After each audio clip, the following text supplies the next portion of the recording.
Hello everybody, welcome back to Cinderella Phenomenon. Now, we have just begun a chapter called The Beauty and the Beast, and given all of the rose motifs and shit, I think we all know where this is gonna go. Or at least have some suspicions. So, without any further ado, let's just get into it! Where did the beast come from? Knights immediately rush toward me. I back away as far as I can without re-entering the throne room. Princess, come quietly and we'll keep you somewhere safe until all this dies down. Cannot take them all on at once. Even knowing that, I still pull out my sword. I take a few steps back and then suddenly feel my back pressed up against something.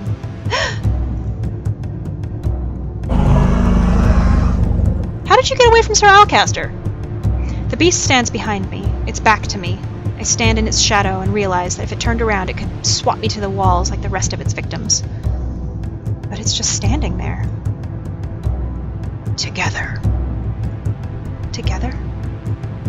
The beast says nothing more. Though I feel on edge, there is something oddly familiar about this. You mean like how last time we practiced, Karma made a very specific note to tell us that fighting back to back is better than by yourself? There it is! I'll trust you for now, whatever you are. I don't know if it understands me, but I can hope. It seems more like a human than any kind of animal. Princess, get away from the beast! It will... The knight never finishes his sentence as the beast sends him flying through the air. Why is it helping me? The knights fall like dominoes to the beast, but manage to remain standing when I strike them with my sword. Even just taking one down is so hard. These men have been trained for years, while I haven't even had the luxury of a year. Out of the corner of my eye, I sense movement. I see a gleam of silver and hear a grunt as the sword is raised into the air. The sword is nowhere near reaching me, but... The beast! I aim a kick at an approaching knight before whirling around to look at the beast. The oncoming sword comes closer to the beast's exposed back, and I know the beast will not be able to dodge in time. Move! I shove past the creature and catch the knight's sword with my own before it can harm the beast. My arms are shaking underneath the strength of the impact between our swords. I feel like my arms are going to give out. Then a flash of light appears, so bright that everyone is temporarily blinded. I stumble back, rubbing at my eyes. From the sounds of it, the beast is continuing to drive back the knights, most of them shouting to each other to retreat. What was that? Varg, are you having shenanigans again?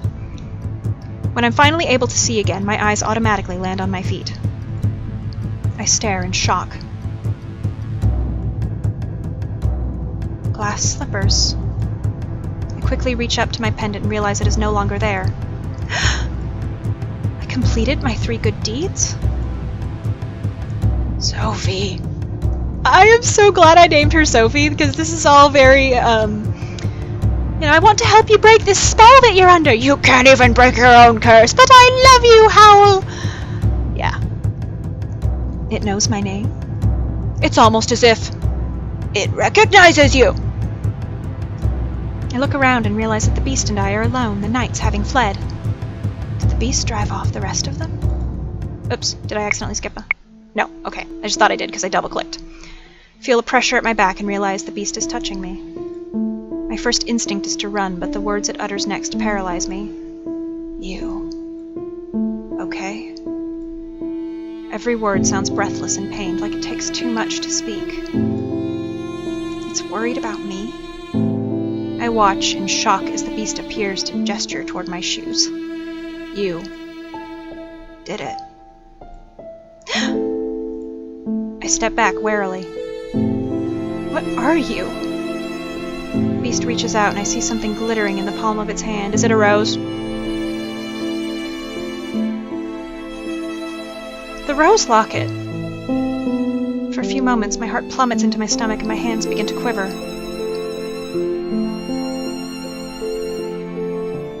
We all know what he did to Claude. We know! The beast's shadowed fingers curl over the locket even as it stares at me. He stares at me. I gave that locket to Claude. Sophie! Smarten up! I have seen Beauty and the Beast so many times. It was my favorite movie from age 2 to like age 18. Okay? I know how this goes. The beast only stares at me for a few moments longer, and then suddenly I realize his words, nothing more than a pained growl, do not hold any malice. I gave that locket to... you. Beast slowly nods. My grasp on my sword loosens as I stare at him in shock, realization dawning upon me. Thank frickin' God! Dots. Claude? Yes. So this is your secret. Why would you not tell me? I could have hurt you. No, honey, you probably couldn't have. He's way stronger than you. Claude has another form. A cursed form. And he never told me. Why? As my mind whirls, I feel everything coming together like pieces of a puzzle. Secrets are secrets for a reason, Princess. You should know that. If I could speak on them, I would. Is it part of his curse that he can't speak about it, or is he just embarrassed? Sophie, I wish I could explain. You would hate me, or more accurately, you would be afraid of me. All those times, Claude was clutching at his chest. You were touching your tattoo so many times before, like you were in pain. The beast growls, and sound is surprisingly soft, almost a sigh. Curse. Then the tattoo was a warning. First time I saw that tattoo, it was a beautiful rose. The second time, it had more thorns. When the rose became ensnared in thorns, did he transform? And he always touched his tattoo when he came too close to me. Claude, your curse didn't just make others fall in love with you. It stopped you from loving anyone too, didn't it? He mentioned that woman before. The one he thought loved him but didn't. Is it possible that she saw him in this form and was terrified of him? If you loved anyone, you'd turn into a beast. Dots. You loved a woman once, but she only loved you because of your curse. The minute you transformed, she was scared of you. Wasn't she? Yes. He sounds so pained. The reason Claude has been trying to hide everything from me is because he's scared that I would have feared him. Is that why beauty has always been so important to him? But the curse cast upon him makes him both beautiful and a beast. I wanted you to love me, but no one could love a beast. That is not true. I should have named this character Bella because it's one letter off from Belle. His words are dwindling. It almost sounds like he's being suffocated on the inside with how slowly he's speaking. Dots. Claude, I've never cared much about appearances. People have worn masks on their faces their whole life around me. Claude, Take a deep breath and face him. I will love you no matter what form you take. That was loud, suddenly in my ear. I drop my sword on the ground and make my way over to him. I rest my cheek on his chest and wrap my arms around him. I love you. Swish! Bright but gentle light. It almost feels like I'm bathing in sunlight. That would probably hurt. For a few moments, I forget my worries. Everything feels blissful and quiet. My heart feels full. Then, moments later, I feel warm arms around my waist.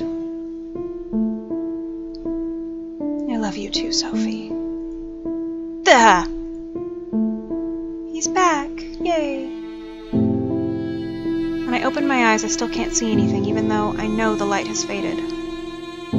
The warmth is still there too, but now I feel it immediately on my skin and realize it's because Claude is hugging me. Aw, that's so sweet.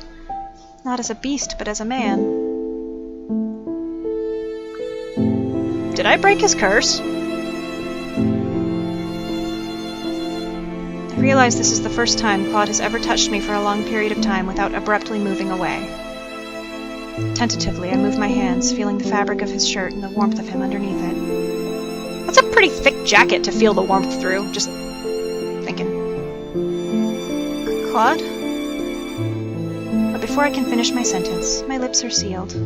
I feel Claude's lips on mine, only briefly, but it is enough to make me feel suddenly faint. That's so cute. He pulls away from me with a brilliant smile. I've always wanted to do that. Aww. Ugh. Sophie, you're blushing. If I could, I would kiss you again, but we have some urgent things to attend to. Did you kill all of the knights who were threatening us while you were still in beast form, buddy? Because that's super useful. The reality of the situation begins to seep back into me. My father, Varg, Alcaster, they're all still in the throne room. The king! Let's go, Sophie.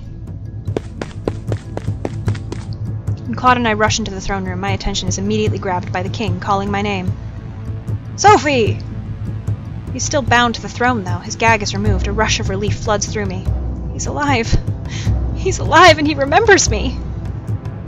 My gaze is drawn to the two men battling at the base of the throne. Their swords are locked together in a stalemate.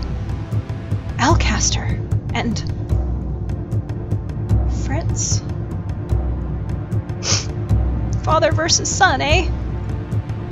What's happened here? This is not how you gain power. I knew you would be a thorn in my side from the moment I concocted this plan. Where is Varg? The only one here is me, and I will... Fritz's concentration slips as his eyes land on me. The opening is small, but it's enough to give Alcaster the opportunity he needs. Watch out! Claude is already running over to help, but even he is too slow. Alcaster disarms Fritz before driving his sword through Fritz's chest. What? No! I didn't want him to die! No.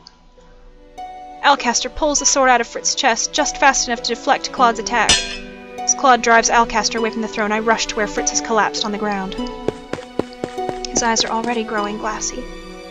Fritz! I lean over him. There's so much blood. I glare at Alcaster. How could you do this to your own son? Anyone in my way will meet my sword. Blood does not matter. Princess! I turn my back to Fritz in alarm, tears in my eyes. Fritz, hold on. Don't speak. You need to conserve your energy. Princess. I'm sorry. Fritz, please don't. Don't speak. I feel bitter tears stinging my eyes. I'm sorry. I watch as the life seeps from Fritz's eyes. I put my hand to his chest to feel for a heartbeat, but Fritz's body is still. Fritz! Glance up at the sound to see Claude at the far side of the room, struggling to get to his feet. Sophie, watch out! I turn, but I'm not fast enough. I see Alcaster's sword raised high in the air, and I know it'll reach me before I can pick up my sword. What? The sword falls from Alcaster's hand as a bright red ribbon of light twines around the hilt and drags it far from reach. I turn and see Dolores standing a short distance away, Jurian, Garland, and Waltz all standing behind her. I'm afraid your performance as king has been incredibly disappointing. Jurian and Garland move together, rushing Alcaster from the same side. I see Claude moving in from the other side, quiet and lethal. Princess! Waltz and Dolores rush over to me as the fighting continues. Alcaster has reclaimed his sword and is trying to evade the attacks from 3 different swords at once. The king. Waltz nods at me, his gaze lingering on Fritz as his expression becomes solemn. He walks off to the throne while Dolores kneels beside me. Dolores? Dolores shakes her head. That's all I need to know, that there's nothing more to be done. We'll make sure he's properly honored, but for now we need to get you out of here. What about Ophelia? Waiting for us somewhere safe. I constructed a shield around her that will keep her hidden from view and harm until we return for her. Weren't we meant to bring the royal family back first? Not when we're missing the king. Besides, plans change when a magical beast starts rampaging in the castle. Princess! I turn to look at Alcaster, who is still somehow managing to scream my name despite the fact that he's being quickly overwhelmed. Princess, we could have worked together. If you were more like your mother, you could have ruled with grace, beauty, and fear. I flinch back and Dolores' hands come to rest on my forearms, her grip steadying. That is enough. I look up and see the king has stopped to stand beside me. To my surprise, the king rests a gentle hand on my shoulder, his eyes soft as he looks at me. Sophie, we have a lot to talk about. But right now I have something I must do. I nod mutely and watch as the king draws his sword. He makes his way to Alcaster. Jury and Garland and Claude step back from where they have forced Alcaster to one knee. You are a traitor, lacking any honor, Alcaster. You were the one that lacked honor. A ruler must have the people beneath his thumb. A ruler must lead people, not suffocate them. His oath as king is to protect them. You're no king, Alcaster. For your crimes, I find you guilty and incapable of rehabilitation. The sentence for the severity of your crimes is death. The king raises his sword, and I turn away before he strikes down. There's no sound or scream to follow. I turn once more to see that the king has pointed the sword at Alcaster's chest, but has not killed him. You will stay in the prisons until the time for your trial comes.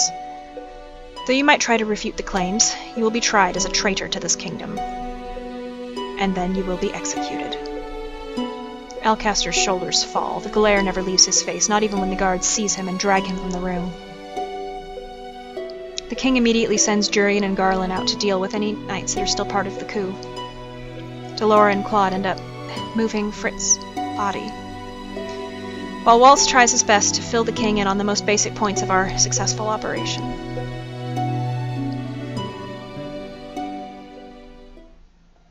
Everything has died down a little bit over the last hour, but I still feel overwhelmed. I glance at Waltz and the king, who are still speaking. Every time the king sees me looking at him, he flashes me an uncertain smile before glancing away. I know he wants to speak with me, but I'll talk to him after. After I can get Fritz's body out of my mind. It was my fault he died, wasn't it? He saw me and stumbled. Dots. Hey, princess. What are you doing here? Here, I thought you changed, but you've still got some feistiness in you, don't you? Hey, feistiness is not a bad thing. Dots. Many years ago, when the war ended, we were all faced with a feeling just like this, princess. We had lost so much, and the future seemed so grim. But now it's different. You have a future. Dots. You broke your curse, princess. That gives you some kind of hope. And in addition, you broke Karma's. Memories of Claude's arms around me, his lips on mine, come flying back to my foggy mind.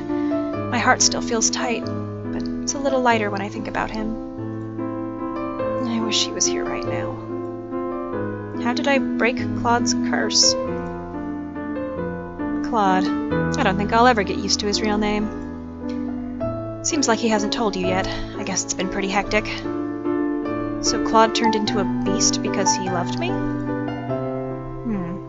Well, I guess I could give you the laydown of his curse. Stop! Desist! Delora has not even started to speak when Claude runs into the room, gasping as if he's been running through the halls. Curse? Are you speaking about my curse? What, you have, like, super magic ears? There's no way he heard us talking in the hallway, is there? Even I feel at a loss for words right now. I sense that you might be talking about me. The princess was just asking me about your curse. Oh, then I was right to come running. And here I was just guessing at what you might be talking about. Claude's curse, was based off the tale The Beauty and the Beast. Claude easily finishes her sentence. Delora holds up her hands as if in surrender. So eager to steal the spotlight. Well, you are talking about me, after all. You always told me your curse was just the beauty's curse, though. Well, yes, because the other half was a little difficult to explain, wasn't it? He has a point. Although I think he might have been able to save us all some trouble if he hadn't been so secretive. You really must have been scared that I would shun him. Allow me to explain, Princess. In the fairy tale, a prince of a kingdom is transformed into a beast because his heart is as cold as ice. Sounds familiar to a certain icy princess, huh? Tut. Just trying to lighten the mood. Claude sighs. I would call Sophie something far more flattering, like my sweet beloved. We were talking about your curse. Oh, right. Well, anyway, the witch who cursed the prince in the tale tells him he has to learn to love and be loved before the petals of a rose completely fall off. A rose? Yes, she gives him a rose, and he keeps it protected under glass. Some time passes, and the rose continues to wither away. A maiden finds the beast, and eventually the two fall in love. At the end of the tale, she confesses her love to the beast, and he transforms back into a human. By confessing, I saved you? But his curse was different from the tale. I know what you're thinking, that my curse was somewhat different. Oh yeah, you can just read my mind, can't you? It was more complicated.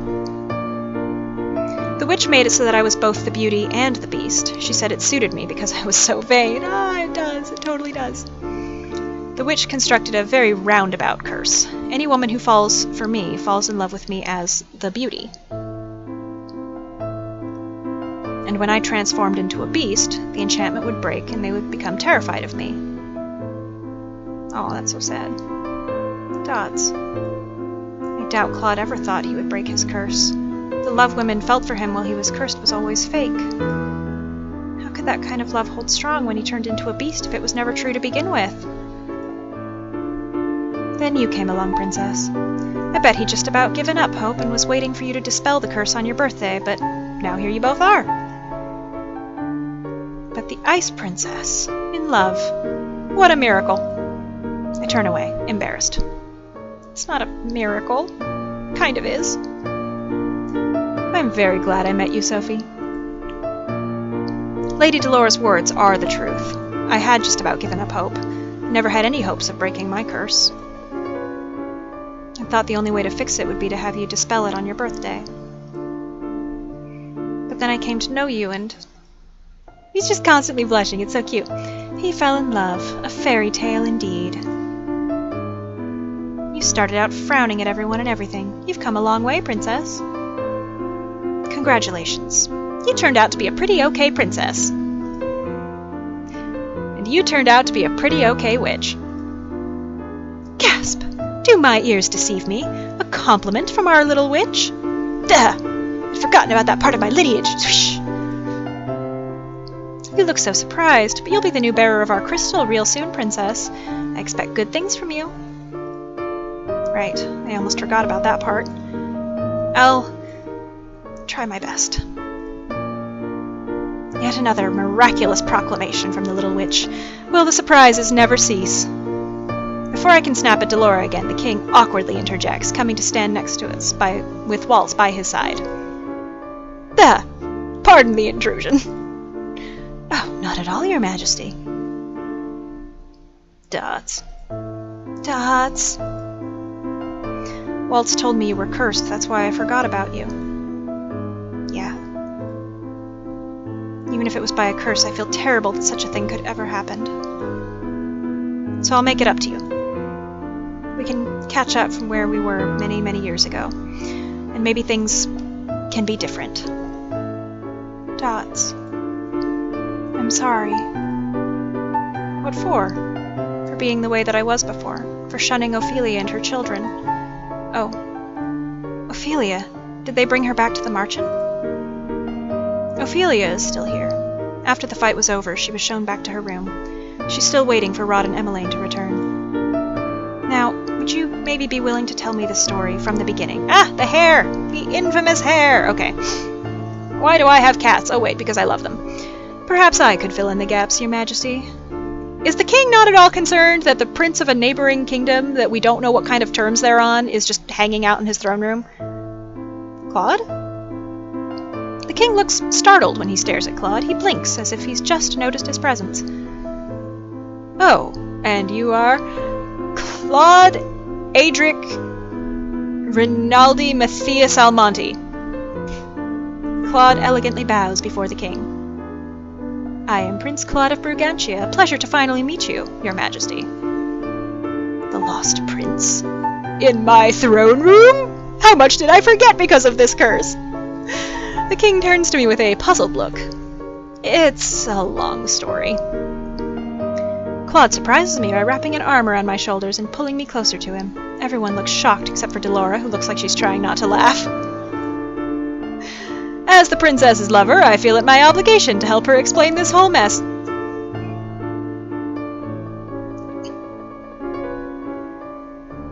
It's true, but you shouldn't say it to my dad like that. Duh! I feel my face getting hotter at Claude's sudden proclamation. All their eyes are now on me, and I suddenly feel like hiding myself. Only Claude would so bluntly say such a thing. The king looks more shocked than anything. When did this happen? Well, Your Majesty, I think we'd better start at the beginning.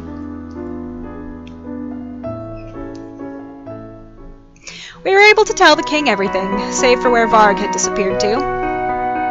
No one was sure where he'd gone in all of the chaos. The night's searches for him all ended in failure. Yeah, Varg is a bit of a mystery, isn't he? A lot of explaining had to be done, not just to the king, but to the people at the tavern.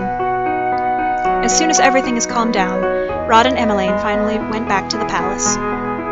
I apologized to them as best I could, and they seemed willing to try again with me. And I'm willing to try again too. Aww. As for Claude... So you're going back? Are you sure you don't want to come to Brugantia with me, just for a short holiday? I would love nothing more than to introduce you to my family. Mother would shower you with gifts. Father would, well, tease you, probably. He makes jokes frequently. And Llama... What did you just say? Llama? He has a pet llama, or is it like a sister? My brother Llama? What? What? Another acronym. We're Karma and Llama. Oh, I see. Okay. Does your father do these things on purpose? I told you he likes jokes. My brother's real name is Lance. I was going to bring you back and introduce the two of you. Oh. Why? And you could tell my little brother how very charming I am. Is it just my imagination, or is there a glimmer of competition in his eyes? This music is so effing loud. Music. Calm your shit. Okay. As much as I would like to meet your family, you have your own obligations here. And you need to let your family know you're safe and alive. The thought of being separated from you. Claude sighs before he leans down and plants a kiss on my forehead. I'll miss you. You won't be gone that long. Love, that's not how you're supposed to respond. You're supposed to say, my sweet prince, I'll miss you too. Fine then. I'll miss you. Maybe. Claude raises an eyebrow at me and then smiles. I'll be back for your birthday. I never told him when it is. I love you, Sophie. It's only been a few weeks since Claude left, but I am impatient. The king has been throwing grand dinners every night in preparation for my birthday, but I can hardly concentrate on anyone else when I'm thinking of Claude. I told him about all of the smaller birthday celebrations. I thought he would be here for them. My birthday's in a few days.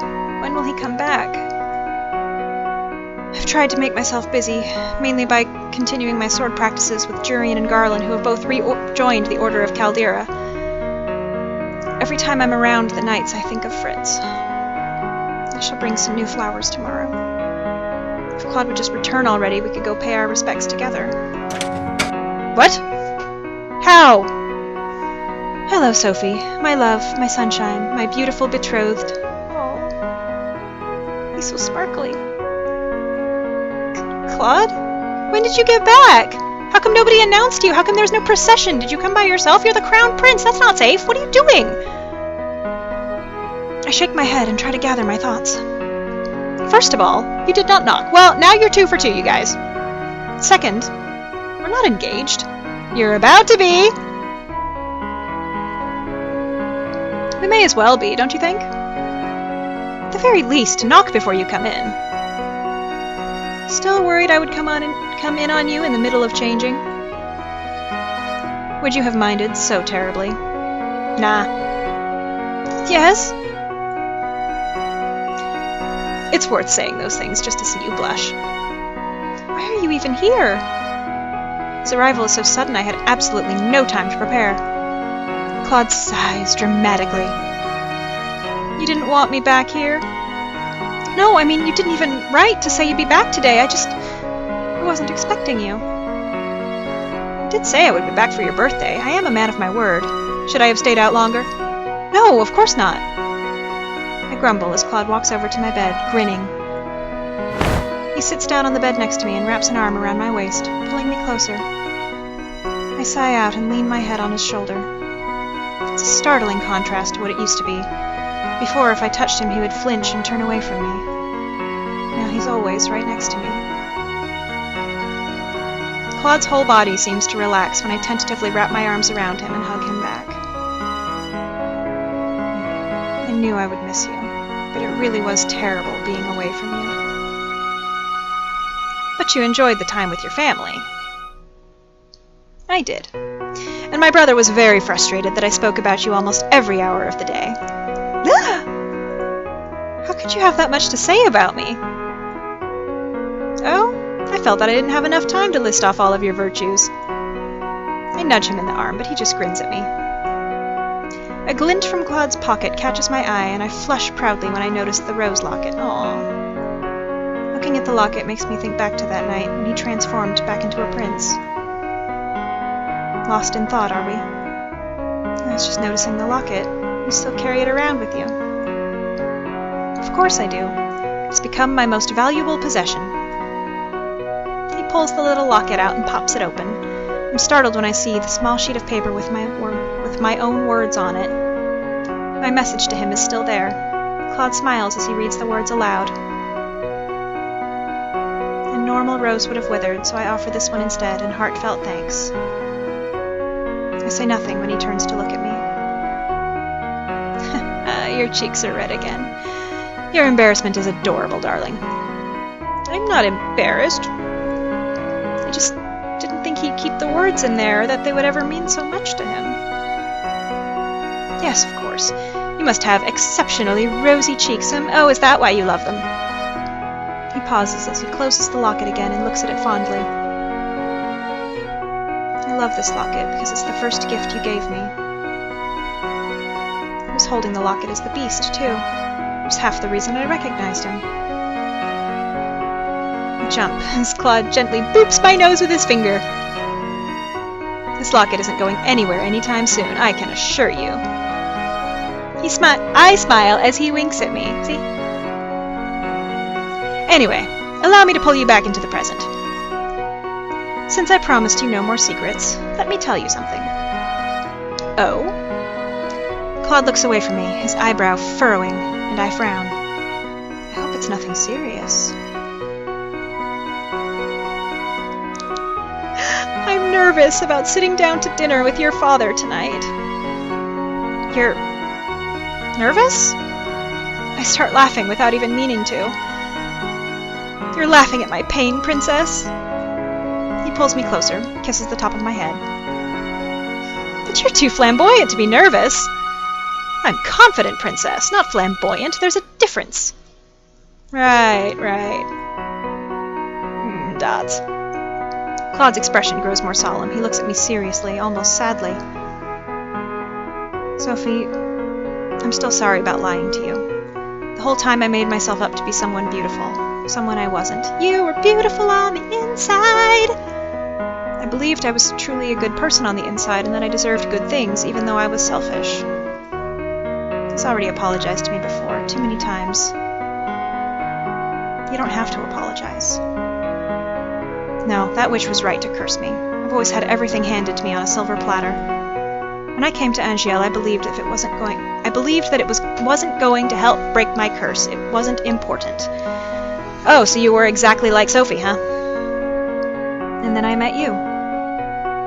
At first I thought I would just have to get on your good side so you'd help me dispel my curse, but then, Sophie, realized I was drawn to your confidence and commitment. Oh. But I could never admit that I was in love with you. I was so scared that if I transformed into a beast and you were scared of me, I would lose my chance at winning your heart. So you see, Princess, I was selfish. I wanted all of you without having to give you all of me. I look down at where our hands are intertwined and grip his fingers tighter. I've told you enough times that you have nothing to apologize for. But if you insist on apologizing, maybe you ought to do something to make it up to me. The words are out of my lips before I can even think them. I stop suddenly, trying to ignore the hot flush in my cheeks. Claude looks at me too, puzzled, and for a few moments I feel triumphant to have caught him off guard. Then the puzzled look fades and he just grins at me. Oh my, so forward.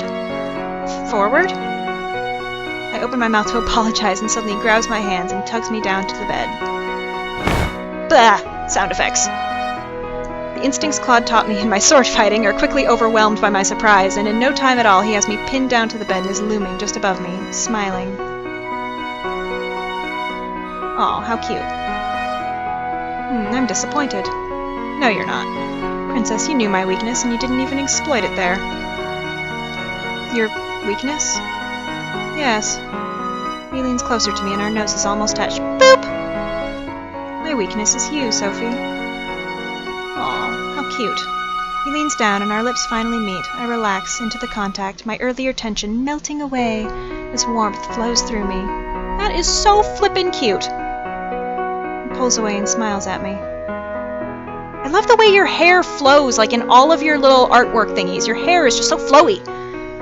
You see, I let my guard down in front of you. I let my guard down in front of him, too. And only him. This whole time I've wanted to do... Let's start that line over. This whole time, all I've wanted to do is be able to touch him like this. His fingers move gently up my arm, and he leans down to kiss me again.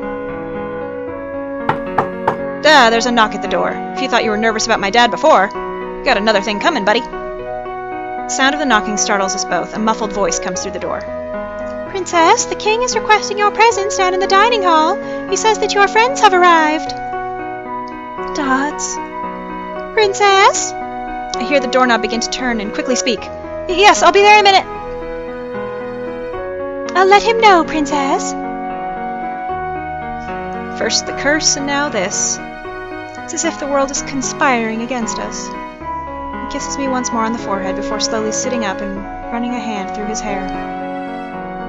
I catch the mischievous look in his eyes as I smooth down my own ruffled hair. Don't worry, Sophie. We'll just finish this later. I feel my cheeks flush. You say such uncouth things. Claude chuckles before he stands up and offers his hand. I take it and smile up at him. I love you, Sophie. And now I get to say it as many times as I like. Aw. I love you, too. I stand up on my toes to plant a quick kiss on his lips before heading for the door.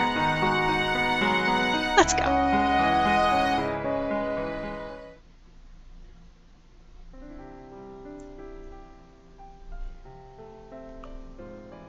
That's so cute! That's so cute! Oh my gosh, what in heck? Oh. Oh, is it gonna go through all the little artworks? Wow, what a beautiful lady! And a handsome man! And back in beautiful lady form! And now is a handsome shirtless man! Oh. God, look at the swishy hair! God. I love that hair. Look at it. It's perfect. It's gorgeous. Look at it! Okay, so everybody remember the movie Pocahontas? And how, like, yeah, that movie has tons of problems, but if it has one redeeming feature, it is Pocahontas' hair and the way it, like, whips around in the wind and it moves and stuff. It's just, it's the coolest effect ever. And Claude's hair is giving me some serious, like, Pocahontas hair feels. Like, this is awesome hair. And his hair is still beautiful as the Beast, by the way. It's still very, like, swishy and nice. What a sweetie pie.